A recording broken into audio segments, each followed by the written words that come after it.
Ya, Bapak Ibu dan saudara sekalian, Bapak Ibu bisa mengambil Alkitab atau nanti sepenuhnya mendengarkan bagian-bagian yang akan kita pelajari dari Kejadian pasal 12 hingga pasal-pasal yang lain. Dan setelah tayangan dari live Instagram ini, nanti semua akan tersedia di akun YouTube GKI Ngagel.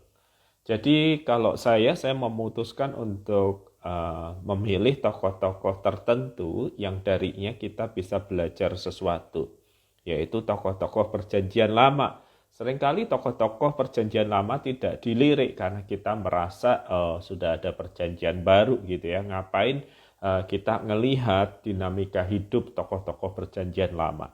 Padahal tokoh-tokoh perjanjian lama dengan segala perilakunya itu Bapak Ibu menunjukkan kepada kita tentang keterbatasan manusia yang sudah jatuh di dalam dosa, sekaligus tentang besarnya anugerah Tuhan yang memberi kekuatan, anugerah Tuhan yang menopang kehidupan. Mari bersama-sama kita mulai pemahaman Alkitab kita, karena di tempat saya ini sudah pukul 7:02 atau 3 menit. Mari kita mulai dengan doa. Tuhan, terima kasih pada malam hari ini kami boleh bertemu di ruang virtual ini. Kami akan mempelajari Alkitab, mencoba menarik makna dan relevansinya bagi kehidupan kami. Kiranya Engkau menolong kami. Kami naikkan doa dan permohonan kami di dalam nama Tuhan kami, Yesus Kristus. Amin. Bapak, Ibu, dan saudara sekalian, kisah tentang Sarah atau nama lamanya Sarai, itu kita mulai dengan panggilan yang diterima yang tercatat di dalam Kejadian pasal 12. Panggilan ini terkait Abram yang nanti kita tahu namanya diganti menjadi Abraham. Pergantian nama yang terjadi ini membawa pesan yang penting. Sarai kurang lebih artinya adalah putri, tetapi Sarah artinya adalah ibu bagi banyak orang atau ibu bagi banyak bangsa. Nah, perubahan nama ini membawa signifikansi tertentu bukan ketika kita mempelajari kisah ini. Mari saya bacakan terlebih dahulu Kejadian 12 ayat yang pertama hingga ayat yang ke-5. Berfirmanlah Tuhan kepada Abram, pergilah dari negerimu, dari sanak saudaramu, dari rumah bapamu ke negeri yang akan kutunjukkan kepadamu. Aku akan membuat engkau menjadi bangsa yang besar dan memberkati engkau serta membuat namamu masyhur, dan engkau akan menjadi berkat. Aku akan memberkati orang-orang yang memberkati engkau dan mengutuk orang-orang yang mengutuk engkau. Dan olehmu semua kaum di muka bumi akan mendapat berkat. Lalu pergilah Abram seperti yang difirmankan Tuhan kepadanya, dan Lot pun ikut bersama-sama dengan dia. Abraham berumur 75 tahun ketika ia berangkat dari Haran. Abram membawa Sarai istrinya dan Lot anak saudaranya dengan segala harta benda yang mereka dapatkan dan orang-orang yang diperoleh di Haran. Mereka berangkat ke tanah Kanaan lalu sampai di situ. Bapak, Ibu, dan saudara sekalian, yang menarik untuk kita perhatikan adalah panggilan itu jelas. Mereka harus meninggalkan tempat, tetapi tujuannya belum ada. Dan ketika Abram dan Sarah dipanggil, Abram usianya 75 tahun, Sarah itu 65 tahun. Sebenarnya Sarah ini siapa sih? Karena dalam perjalanan selanjutnya kita tahu Abraham itu mengaku Sarah ini bukan istrinya tetapi saudaranya. Nah, pengakuan ini tentu saja salah karena Sarah adalah istri dari Abraham, tetapi yang perlu dicatat, Sarah ini juga berdasarkan keterangan yang ada di Alkitab seperti pengakuan yang diberikan Abram, sebenarnya satu ayah dengan Abram tetapi beda ibu. Jadi lazim ya pada waktu itu ya orang itu, pria itu satu menikah dengan beberapa perempuan. Nah, Abram ini lahir dari seorang ibu Sarah ini lahir dari ibu yang lain, tetapi ayah mereka sebenarnya sama. Nah, penafsiran ini adalah penafsiran yang umum Bapak, Ibu, dan saudara sekalian. Walaupun kita tahu dengan data yang ada penafsir Alkitab yang mengatakan Sarah itu bukan sama ayah beda ibu, tetapi Sarah itu keponakan dari Abraham. Nah, ada diskusi yang menarik, tetapi menegaskan bahwa sebenarnya mereka masih punya hubungan darah. Ingat Bapak, Ibu, dan saudara sekalian, pada waktu itu belum muncul aturan yang membatasi tentang pernikahan yang sifatnya sedara. Mari kita coba bayangkan perasaan Sarah sebagai perempuan yang harus menemani suaminya pergi dari satu tempat ke tempat yang belum dipastikan. Kita pakai saja kebiasaan masa kini lah. Ketika Bapak Ibu pindah rumah, sebenarnya yang paling sibuk itu pada umumnya bapak atau ibu sih. Yang ngurus perintilan-perintilan rumah tangga itu kan biasanya ibu. Bapak membantu walaupun mayoritas itu pekerjaan ibu. Alkitab mencatat, saudara-saudara, ketika panggilan itu diterima oleh Abram, tidak ada reaksi yang dicatat, tidak ada respons yang dikatakan. Misalnya Sarah berkeberatan kepada Abram suaminya dan berkata, kita ini tahu kita ini pindah dari mana, tetapi kita tidak tahu kemana. Coba tanyalah, pastikan dulu kepada Tuhan yang kamu yakini itu, kita ini akan pindah kemana sih? Sama sekali tidak ada dialog itu.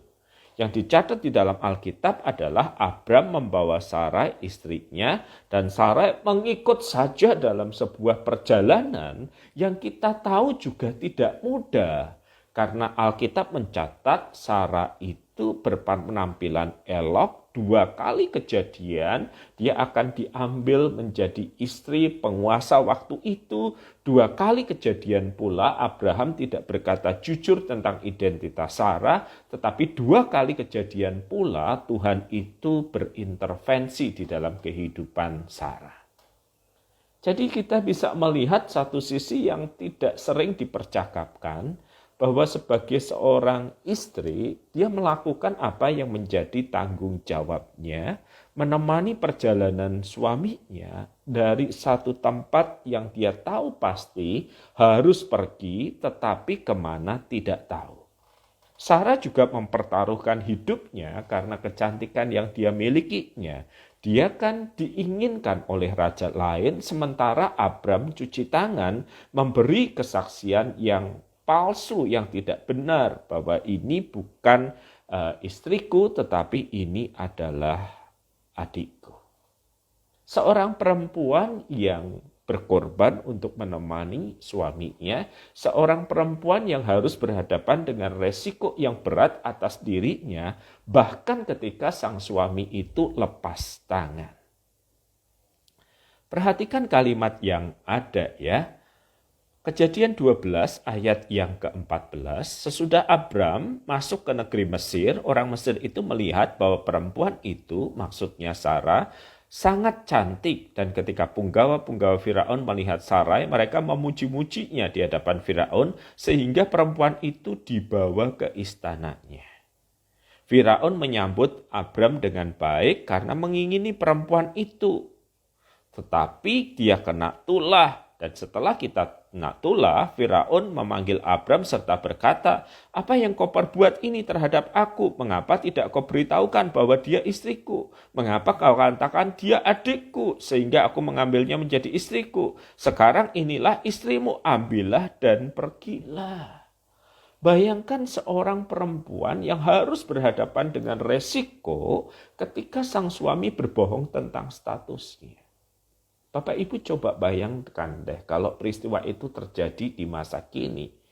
Bapak dan Ibu, kebetulan Ibu menarik, diingini oleh penguasa, dan karena Bapak ingin menyelamatkan dirinya, Bapak berkata ini adikku. Maka diambil adiknya dan penguasa itu tentu ingin mengambil istri, tentu ingin meniduri perempuan itu. Betapa pengorbanan yang luar biasa kan? Karena yang laki-laki tidak berani bertanggung jawab. Jadi jangan hanya berpikir bahwa Abram sebagai laki-laki yang berkorban segala sesuatu ketika mereka meninggalkan kampung halaman menuju tanah terjanji. Pada kesempatan pertama mereka bertitik tolak dan pergi, Abram lepas tangan, Abram menyelamatkan dirinya, dia dalam tanda kutip mengorbankan istrinya. Walaupun kemudian Tuhan berintervensi. Jadi perempuan atau wanita seperti apa yang kita hadapi ketika kita berhadapan dengan Sarah ini? Bukan hanya perempuan yang elok penampilannya, tetapi perempuan yang berani maju. Ketika laki-laki suami yang harus bertanggung jawab atas hidupnya, dia cuci tangan. Perempuan yang mengambil resiko ketika sang pria suaminya berdiam diri. Perempuan yang menyediakan dirinya sebagai cover untuk melindungi suaminya yang ternyata adalah seorang pengecut yang tidak berani mengakui statusnya sebagai suami dari perempuan itu. Dan berapa kali peristiwa ini terjadi? Kalau Bapak Ibu membaca kitab Kejadian, setidaknya dicatat 2 kali. Kalau dalam bahasa Jawa Timuran, ibu-ibu membayangkan perasaan Sarah gimana? Opo enggak loro ati itu? Demi menyelamatkan sang suami berbohong tentang status sang istri.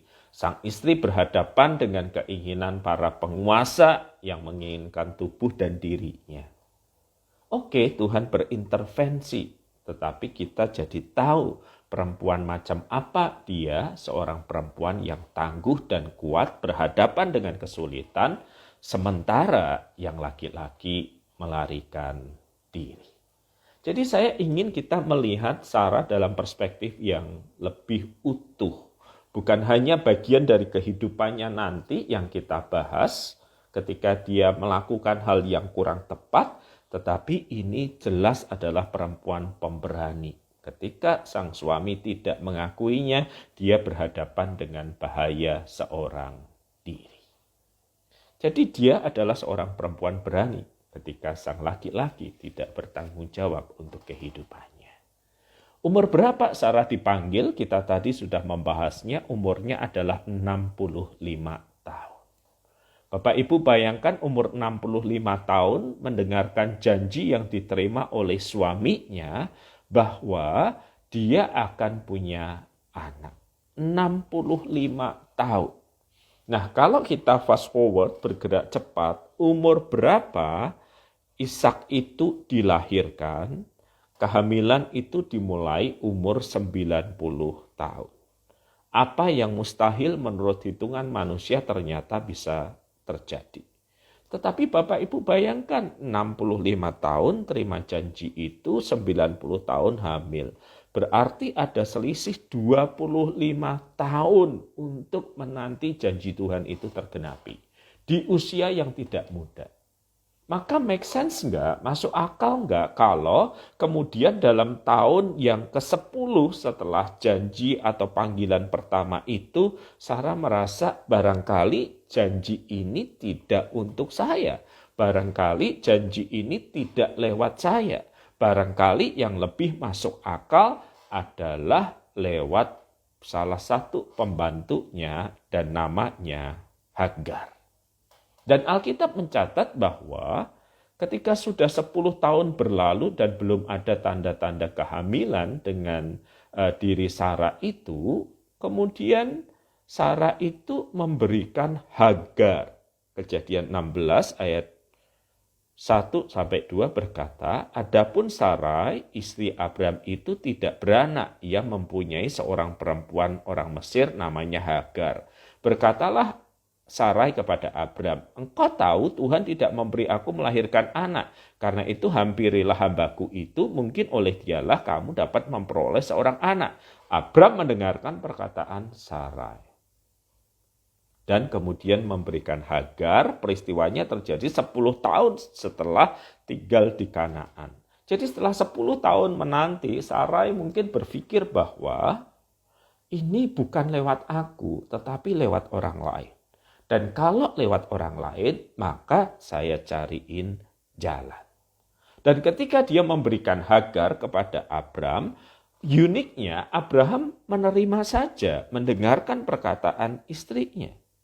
Mestinya kan kalau dia seorang pria, dia bisa berkata, seorang suami yang baik, dia bisa berkata kepada Sarai, tidak, janji Tuhan itu lewat aku dan kamu. Janji Tuhan itu bukan lewat yang lain.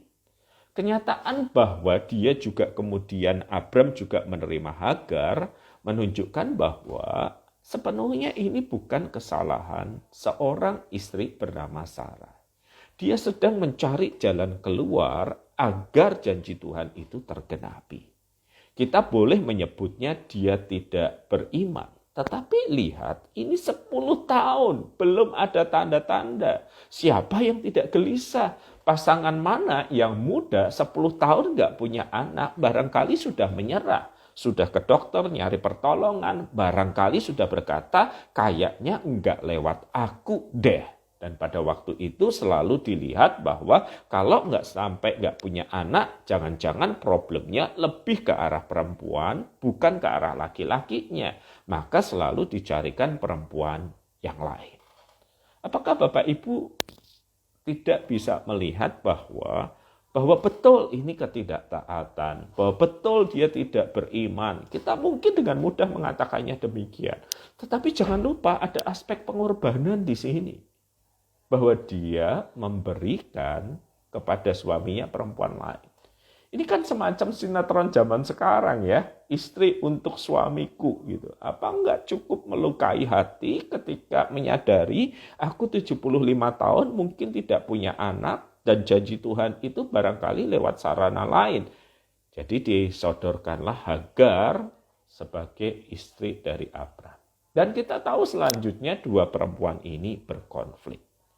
Jadi ini perempuan yang kita tahu, kita boleh menyebutnya sekarang tidak sabar, tidak taat menanti cara Tuhan bekerja, tetapi ketidaksabaran, ketidaktaatan itu juga bukan tanpa pengorbanan hati. Perempuan mana sih yang mau menyodorkan wanita lain untuk suaminya ketika mereka tidak punya anak? Jadi sampai pada titik ini kita udah bisa belajar dua karakter yang seringkali terabaikan.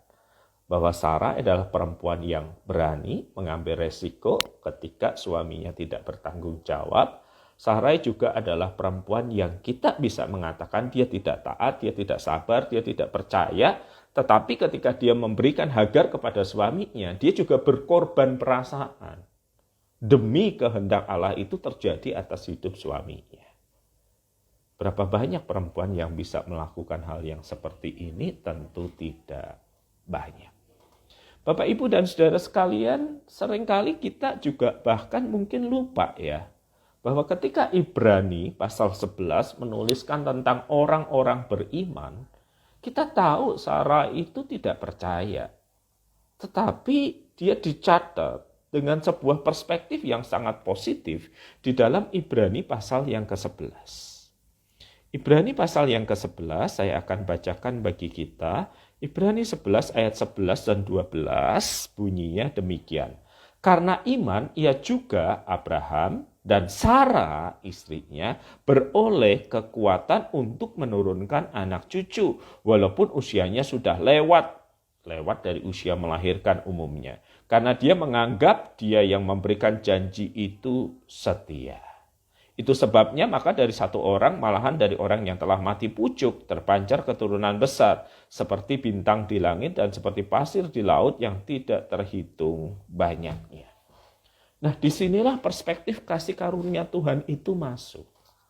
Jadi, Tuhan itu tahu manusia itu bergumul, manusia itu mengalami kesulitan untuk mengalami janji Tuhan yang terasa tidak masuk akal secara manusiawi. Dan kemudian Sarah memang mengambil langkah keliru dengan memberikan Hagar. Tetapi langkah keliru itu bukan tanpa pengorbanan diri kan. Bukan tanpa pengorbanan perasaan kan. Nah, lahirlah kemudian Ismail. Tapi kemudian 25 tahun setelah janji itu pertama kali didengar, lahirlah Ishak. 25 tahun. Dan Tuhan itu good news-nya adalah bukan hanya melihat kejatuhan, kesalahan, ketidakberimanan kita. Tuhan itu melihat dalam perspektif kasih karunia. Sehingga di dalam Ibrani 11 bisa dicatat bahwa Abram dan Sarai dilihat sebagai seorang yang beriman.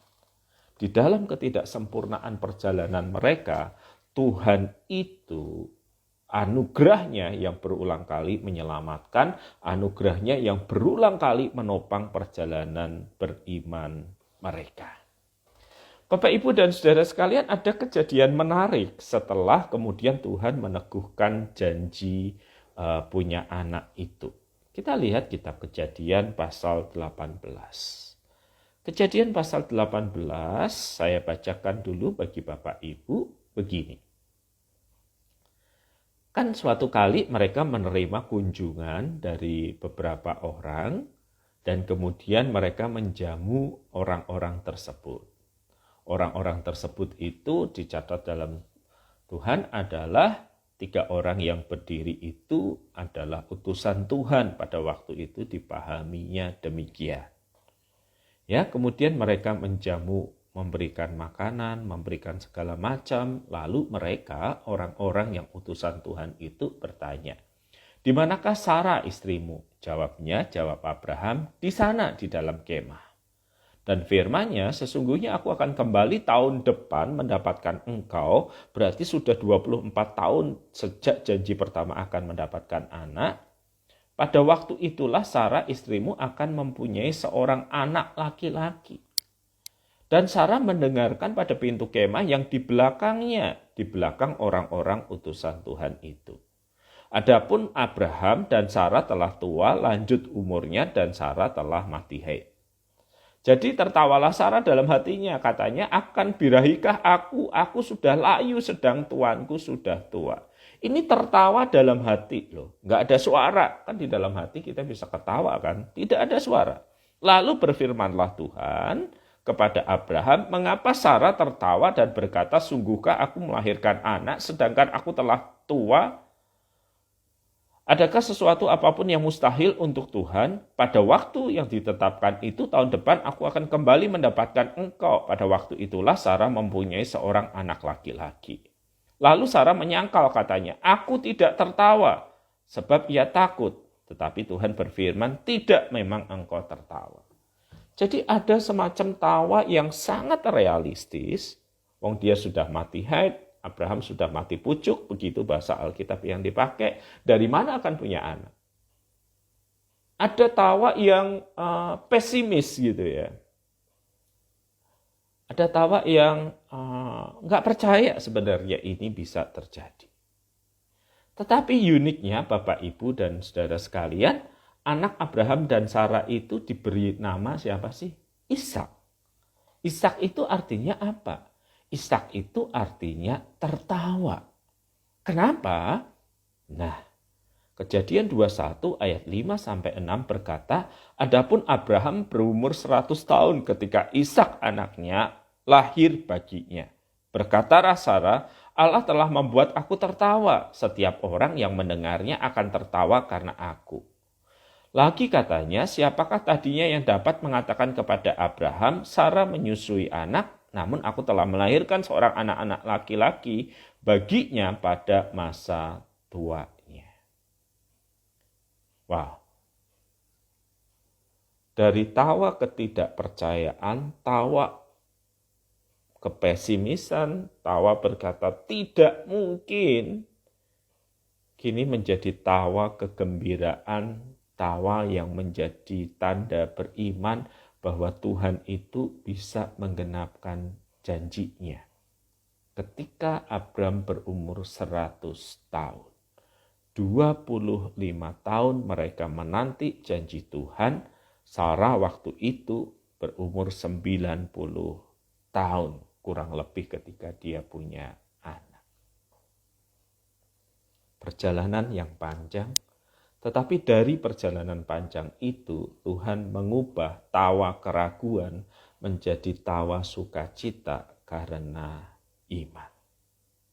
Dan memang tidak ada yang mustahil bagi Tuhan. Saudara-saudara, kita tahu bahwa kisah Abram, bapak orang beriman, dan Sarai, dulu namanya Sarai, putri menjadi Sarah, ibu bagi banyak bangsa, itu ada di dalam kerangka besar sejarah keselamatan, yaitu Tuhan menggenapi janjinya bahwa keturunan perempuan, keturunan Hawa akan meremukkan kepala ular, iblis itu.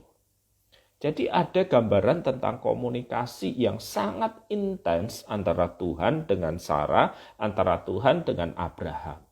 Pun di dalam kondisi seperti itu, dengan penglihatan yang sangat jasmani, dengan utusan Tuhan yang datang, dengan janji Tuhan yang begitu visual, manusia itu dalam hal ini Abram dan juga Sarah sulit untuk sepenuhnya beriman atau percaya kan? Karena itu hilangkan pikiran dan berkata begini, Pak WP, seandainya di masa sekarang Tuhan itu berbicara langsung, Tuhan itu nampak kepada saya, maka sangat mungkin lebih mudah bagi saya untuk taat dan percaya. Jawaban saya adalah tidak demikian. Para tokoh Alkitab, dan kita tidak lebih baik dari mereka, mereka mengalami dan mendengarkan suara Tuhan yang berbicara langsung kepada mereka. Mereka mengalami teofani, penampakan Tuhan dalam bentuk yang jasmani. Itu pun masih membuat mereka bisa tidak percaya, mengambil jalan sendiri, berbohong atau berdusta dengan mengorbankan istri. Ringkasnya, walaupun tersedia begitu banyak bukti akan kehadiran dan komunikasi Tuhan dengan umatnya, umat itu bisa tetap memilih untuk tidak percaya. Kita hari ini belajar tentang Sarah, seorang perempuan yang berani mengambil langkah, mempertaruhkan hidupnya ketika sang suami tidak bertanggung jawab, malah cuci tangan terhadap dirinya. Sarah yang mengalami ujian iman pada usia yang tidak muda lagi, 65 tahun ketika pertama kali mendengar janji Tuhan dan mesti menunggu 25 tahun ketika janji itu akan tergenapi. Di tengah perjalanan dia mengambil jalan yang menurut kehendaknya, yang paling masuk akal baginya, tetapi Tuhan kembali beranugerah dan memberi kesempatan untuk menegaskan bahwa bukan dengan perempuan lain, tetapi dari Sarah. Dan kita tahu di dalam dinamika iman yang naik dan turun itu, pada akhirnya Tuhan dengan anugerahnya memberikan sebuah catatan perspektif yang baik bagi iman Abram dan Sarah, bahwa mereka setia pada janji Tuhan di tengah segala pergumulan yang ada. Nah, itu Bapak Ibu dan saudara sekalian kurang lebih pembahasan kita, dan Bapak Ibu bisa meninggalkan pertanyaan di kolom chat. Bapak Ibu juga bisa nanti kembali menyaksikan tayangan ini, akan segera dimasukkan ke dalam YouTube GKI Ngagel. Bapak Ibu bisa mengaksesnya dan membagikannya di sana. Demikian juga di akun media itu ada beberapa rekaman ibadah yang lain dan juga rangkaian acara yang ada di GKI Ngagel. Nah, semoga pembahasan tentang Sarah ini memberi kita sebuah pengingat yang utama. Anugerah Tuhan mengatasi keterbatasan manusia. Dia mengubah tawa ketidakpercayaan, tawa skeptis, menjadi tawa sukacita karena Tuhan itu memegang janjinya. Dan barangkali untuk mengingat peristiwa itu diberi nama Ishak, bukan, artinya adalah tertawa. Sebagai sebuah peringatan, apa yang nampak mustahil bagi manusia, tetapi Tuhan selalu punya cara untuk mewujudkannya. Semoga percakapan ini menolong Bapak Ibu untuk memahami sekali lagi bagaimana Tuhan bekerja melalui tokoh-tokoh Alkitab yang kemudian kita tahu bahwa di dalam ketidaksempurnaan anugerah Tuhan itu nyata. Pada usia berapa Sarah akhirnya meninggal? Catatan Kejadian 23 ayat 1 menunjukkan Sarah hidup 127 tahun lamanya. Kalau dia melahirkan di umur 90 tahun, berarti dia menyaksikan anaknya sampai umur 37-an kurang lebih. Sebuah perjalanan yang panjang untuk kemudian merasakan bahwa anugerah itu begitu ajaib. Dia menyaksikan anaknya bertumbuh sampai 37 tahun. Berapa lama dia menanti janji Tuhan itu menjadi kenyataan? 25 tahun. 25 tahun menanti dengan segala jatuh bangun, 37 tahun melihat dan mensyukuri penggenapan janji Tuhan itu. Saya rasa kalau pakai hitung-hitungan tahun ini terasa cucuk ya. Cucuk itu artinya sesuai. Menanti 25 tahun, melihat kehidupan dan perkembangan anak sampai umur 37 tahun. Dan saya rasa itu sebuah anugerah Tuhan di tengah jatuh bangun kelemahan manusia. Di tengah kesalahan yang dia perbuat, dia berpikir dia bisa menolong Tuhan dengan caranya, tetapi Tuhan selalu punya cara untuk menggenapi janjinya.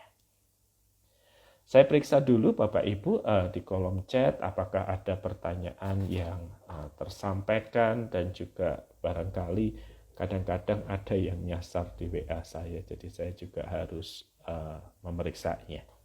Bapak Ibu dan saudara sekalian yang beribadah di GKI Ngagel, untuk sementara ini kita masih beribadah secara online terkait dengan beberapa orang aktivis dan juga anggota jemaat yang mengalami positif terkait varian yang paling baru ini, varian Omikron ini.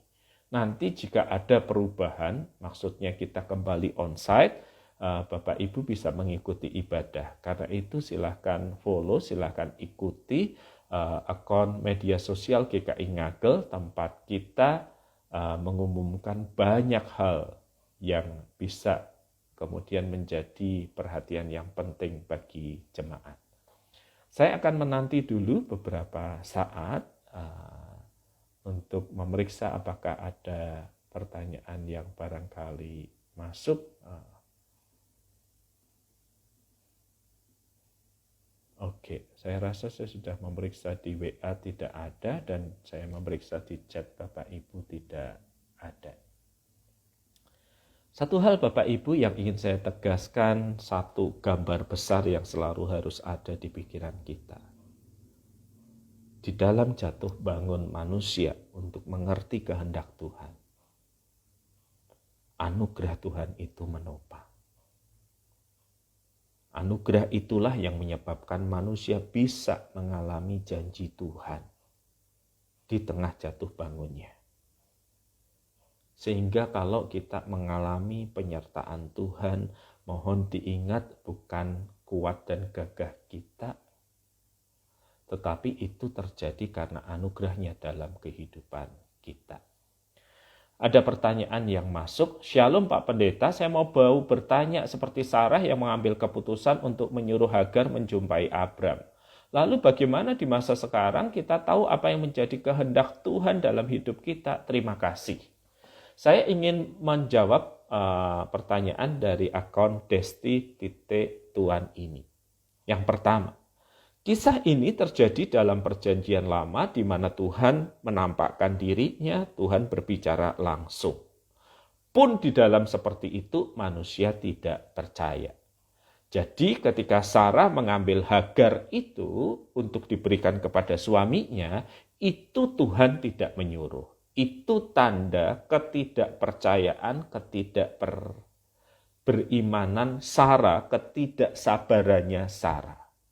Dan untuk itu ada harga yang harus dibayar, konflik antara Hagar dan kemudian Sarah.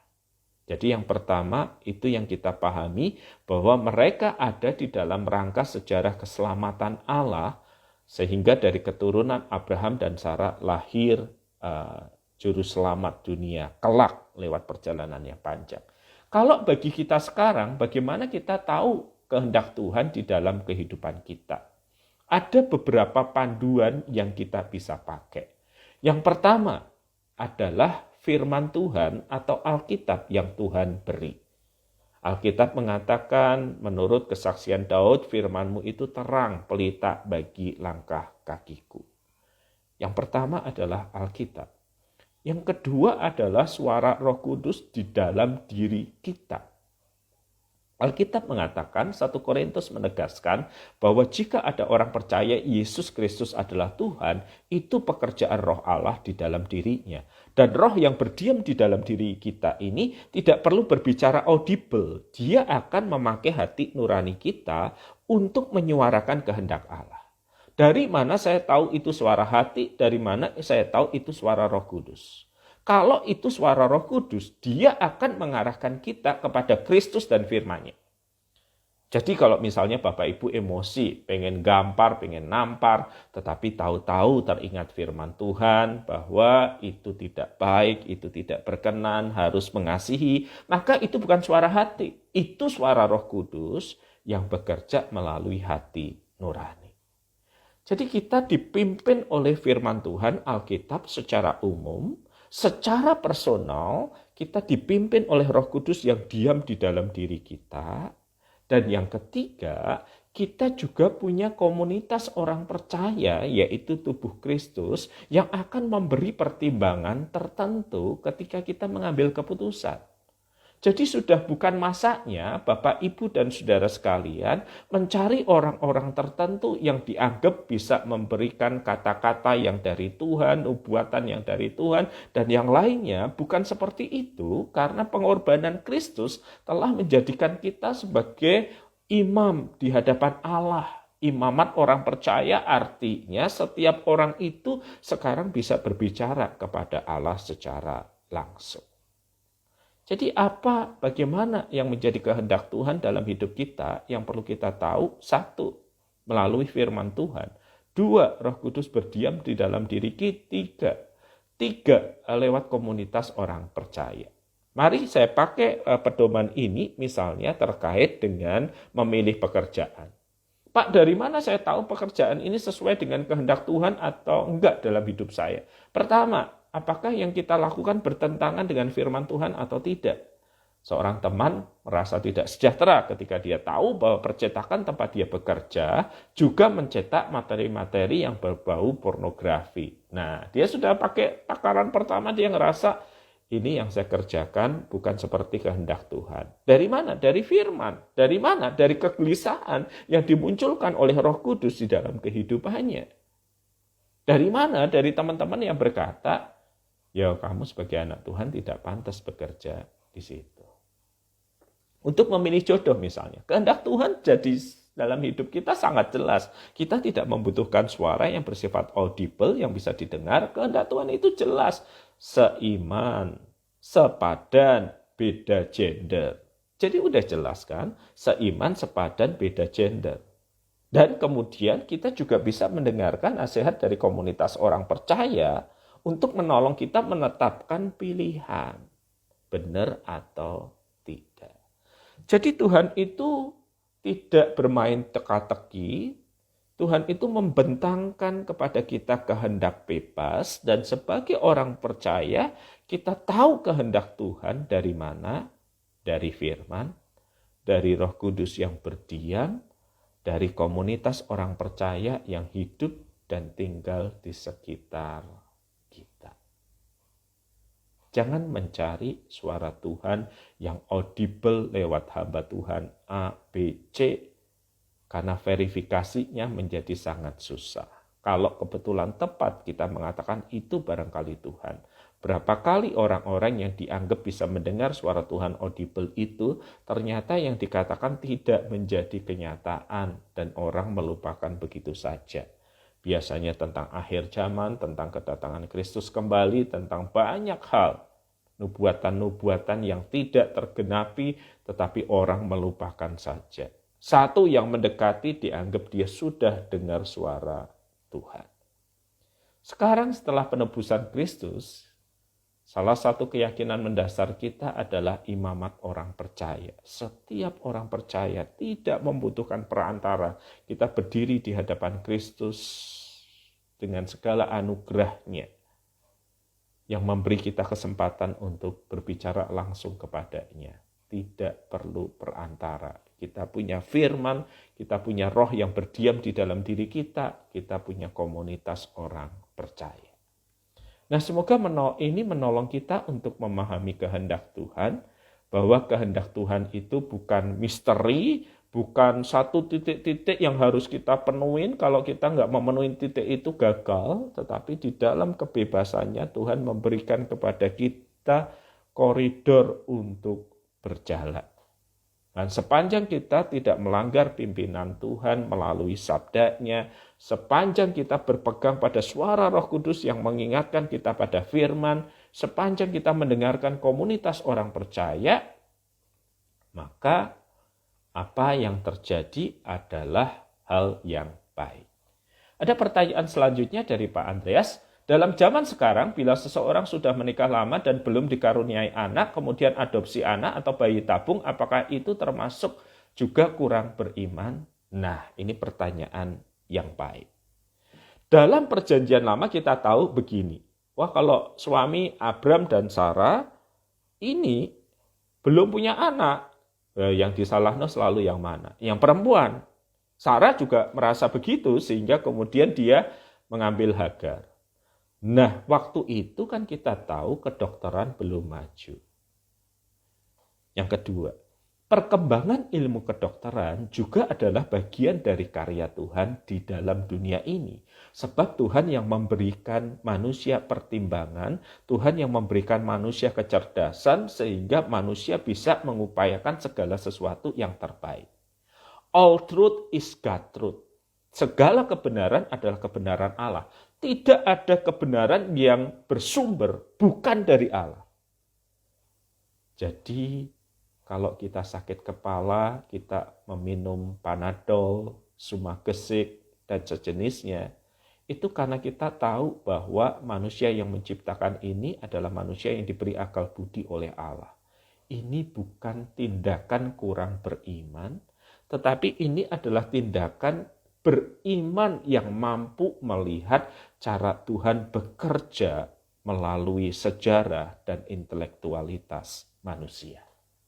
Secara pribadi pada saat ini saya tetap percaya bahwa bayi tabung, perkembangan yang baik bagi kemanusiaan ini juga adalah bagian dari anugerah Tuhan yang umum yang memakai rasionalitas manusia untuk mengupayakan yang terbaik bagi dunia ini.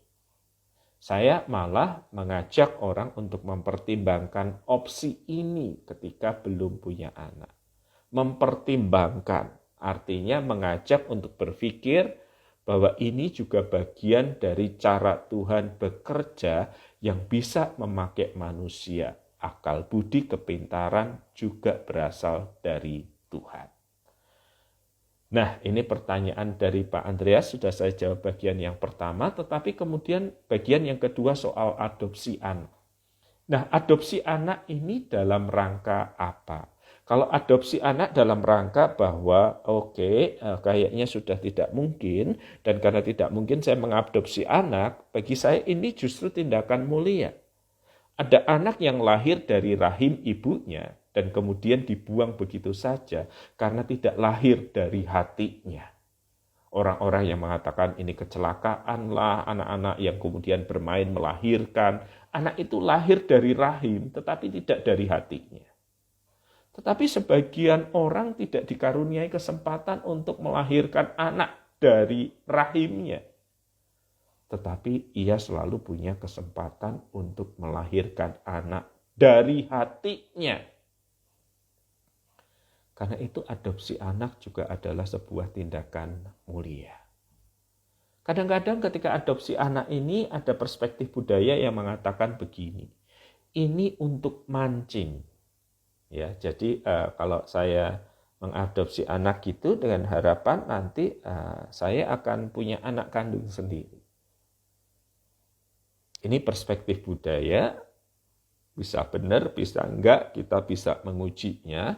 Tetapi saya lebih tertarik untuk memperhatikan apa yang terjadi seandainya setelah itu benar-benar punya anak. Tidak bertanggung jawab kalau kemudian setelah punya anak kandung, maka anak angkat disingkirkan. Enggak.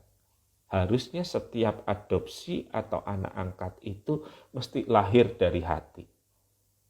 Dan betapapun nanti dikaruniai anak kandung yang lahir dari rahim dan hati, maka dua-duanya harus diperlakukan dengan cara yang sama dan sebaik mungkin.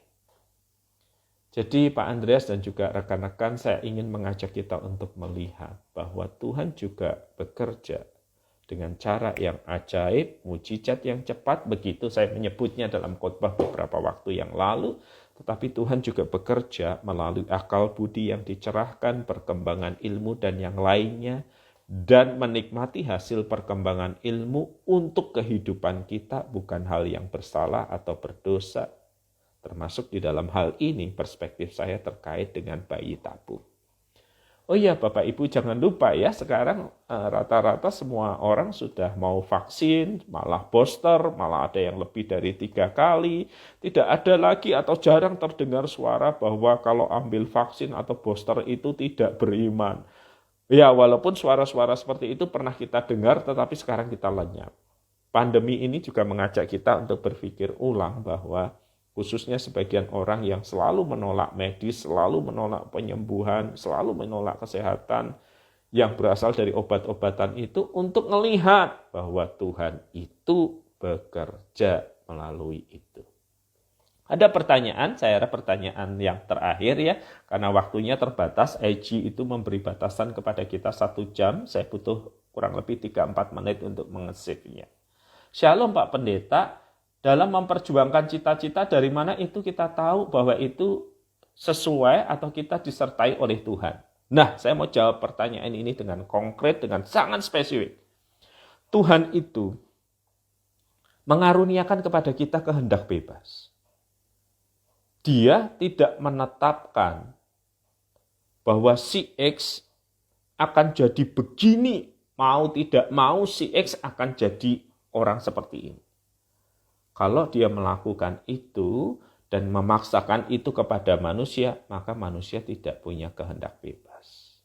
Nah, kalau kita mempunyai cita-cita, mempunyai rencana, karena itu ini yang kedua, dari mana kita tahu itu sesuai dengan kehendak Tuhan? Kita pakai 3 cara verifikasi kehendak Tuhan. Pertama, bertentangan nggak dengan pengajaran Alkitab? Kalau cita-cita kita adalah bunuh diri, kalau cita-cita kita adalah membunuh orang lain, maka kita tahu itu bertentangan dengan kehendak Tuhan. Tapi kalau cita-cita kita adalah saya mau jadi akunting yang baik, saya mau jadi dokter yang baik, keduanya ada di dalam kehendak Tuhan. Jadi kita mau milih akunting yang baik, itu ada di kehendak Tuhan. Kita mau pilih dokter yang baik, itu ada di dalam kehendak Tuhan. Tuhan itu tidak punya satu aja gitu kemudian berkata, wah Bapak ini harus jadi akunting. Suka nggak suka, mau nggak mau harus ke situ. Kalau nggak situ bukan kehendakku Pak. Enggak, Tuhan nggak punya gitu. Tuhan itu memberi kita guidance umum. Yang kita perjuangkan sesuai dengan kehendak Tuhan. Pak saya pengen kaya. Nah Kristus memberi peringatan banyak tentang kekayaan kan. Harta benda itu budak yang baik tapi dia tuan yang buruk. Nah, dari mana kita dalam perjuangan itu tahu kita disertai Tuhan? Kita disertai Tuhan ketika yang kita perjuangkan tidak melanggar kehendak Tuhan. 1. Jadi kalau yang kita perjuangkan melanggar kehendak Tuhan, kita pasti nggak disertai Tuhan. Betapapun lancar dan mulusnya jalan, tapi Tuhan tidak ada di jalan kejahatan.